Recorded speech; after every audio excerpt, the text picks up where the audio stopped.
Hi అండి. ఇవాళ మనం బీన్స్ ఫ్రై చేసుకుందామండి.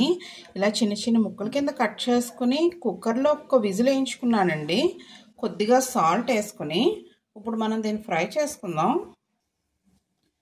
నేను ఆయిల్ వేసుకున్నానండి. ఫ్రై కదని కొంచెం ఆయిల్ ఎక్కువే పడుతుంది. ఆవాలు వేసుకుంటున్నాను,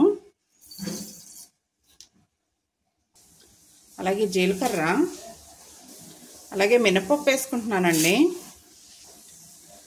తాలింపుని ఎర్రగా ఏగనిద్దామండి. తాలింపు వేగిపోయిందండి. ఇప్పుడు ఉల్లిపాయలు వేసుకుందాం, కొంచెం కరివేపాకు కూడా వేసుకుందాం, అలాగే ఎండుమిరపకాయలు కూడా వేసుకుందాం. మనం ఈ బీన్స్ కర్రీలోకి అయితే కొబ్బరి కారం వేసుకుందామండి. నేను పచ్చి కొబ్బరి తీసుకున్నాను, కాకపోతే ఎండు కొబ్బరి కూడా తీసుకోవచ్చు. చిన్న అల్లం ముక్క వేసుకుంటున్నానండి, ఇది ఆప్షనల్. వెల్లుల్లిపాయలండి. నేను దీంట్లోకి కారం వేస్తున్నానండి. కావాలంటే మనం ఎండుమిరపకాయలు వేసుకోవచ్చు, మనకు కావాలంటే ఎండుమిరపకాయలు కూడా వేసుకోవచ్చు అండి. నేను ఇప్పుడు కారం యూజ్ చేస్తున్నాను. ఇప్పుడు దీన్ని మనం మిక్సీ పట్టుకుందాం. ఈ కొబ్బరి కారం అయితే మిక్సీ పట్టా.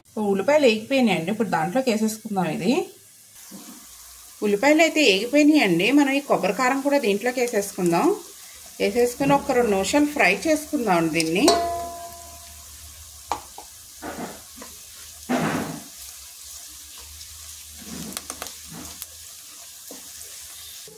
మన కొబ్బరి ఫ్రై అయితే ఏగుతుందండి. ఇందాక సాల్ట్ వేసుకోలేదు కదా, కొద్దిగా సాల్ట్ వేస్తున్నాను.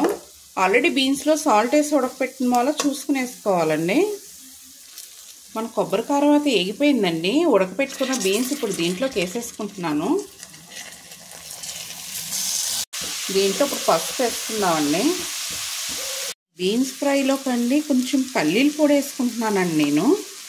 కావాలంటే పుట్నాల పొడి కూడా వేసుకోవచ్చు.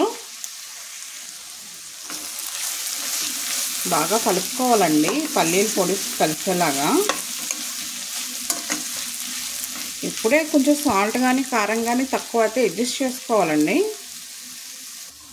బాగా కలిపేసుకున్నానండి. ఇప్పుడు కొంచెం మూత పెట్టి ఒక 5 నిమిషాలు మగ్గించుకుందామండి. మన బీన్స్ ఫ్రై అయితే రెడీ అయిపోయిందండి. ఇప్పుడు కొద్దిగా కొత్తిమీర చిమ్ముకుందాము. కొత్తిమీర చిన్న చిన్న ముక్కల కింద కట్ చేసుకుని వేసుకుందామండి. బాగా కలుపుకుందాం. ఇప్పుడు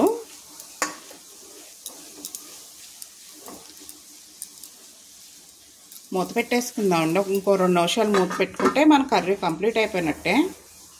మన బీన్స్ ఫ్రై అయితే రెడీ అయిపోయిందండి. చాలా బాగా కుదిరింది. చాలా సింపుల్గా, చాలా త్వరగా అయిపోతుందండి రెసిపీ. ఒకసారి ట్రై చేసి చూడండి. Thank you. ఈ వీడియో కనుక మీకు నచ్చినట్టయితే లైక్, షేర్ అండ్ సబ్స్క్రైబ్.